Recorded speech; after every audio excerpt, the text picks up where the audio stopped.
మొండి బకాయిలు వసూలు చేయడం కష్టమవుతోంది. గృహ నిర్మాణ పనులు ఆలస్యమవుతూ ఉన్నాయి. వాహన ప్రమాదాలు కనపడుతూ ఉన్నాయి. తొందరపాటు నిర్ణయాల వల్ల, పెట్టుబడుల వల్ల సమస్యలున్నాయి. ఏదైనా భూములు కొనేటప్పుడు, గృహాలు కొనేటప్పుడు ఒకటికి 10 సార్లు ఆలోచించుకుని కొనండి. మద్యపానం వల్ల, ధూమపానం వల్ల తీవ్ర అనారోగ్య సమస్యలున్నాయి.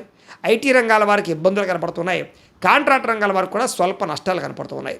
విలువైన వస్తువులు పోగొట్టుకోవడం కానీ, బంగారు వస్తువులు, ఎలక్ట్రానిక్ వస్తువులు, ఫోన్లు పాడేసుకోవడం కానీ, కనపడకుండా పోవడం కానీ కనపడుతూ ఉన్నాయి. విద్యార్థులకు చదువు పట్ల ఏకాగ్రత తగ్గుతోంది. చెడు స్నేహితులు పెరుగుతున్నారు. బద్ధకము, లేజినెస్ పెరుగుతోంది. అలాగే ఈ అమ్మాయిలు వెంటపడడం కానీ, ప్రేమ కలాపాలు కానీ ఇబ్బంది పెడుతున్నాయి. రాత్రులు ఫోన్లు చూడడం కానీ, వెబ్ సిరీస్లు చూడడం కానీ, రకరకాల వాటి వల్ల కూడా మీకు నిద్ర చెడిపోవడము, జ్ఞాపకశక్తి తగ్గడము, పరీక్ష ఉత్తీర్ణత లేకపోవడం కనపడుతుంది. కాబట్టి జాగ్రత్తగా ఉండండి. కాలేజీలో జాగ్రత్తగా మాట్లాడండి. ఉద్యోగస్తులు కూడా పని ఒత్తిడి అధికంగా కనపడుతోంది. ఫలితం తక్కువగా కనపడుతోంది. మెంటల్ టెన్షన్లు ఎక్కువగా కనపడుతున్నాయి. ఉద్యోగాల్లో నిలకడ లేని పరిస్థితి, కెరీర్ గ్రోత్ లేక ఇబ్బందులు, కొత్త ఉద్యోగ అవకాశాలు రాక ఇబ్బందులు,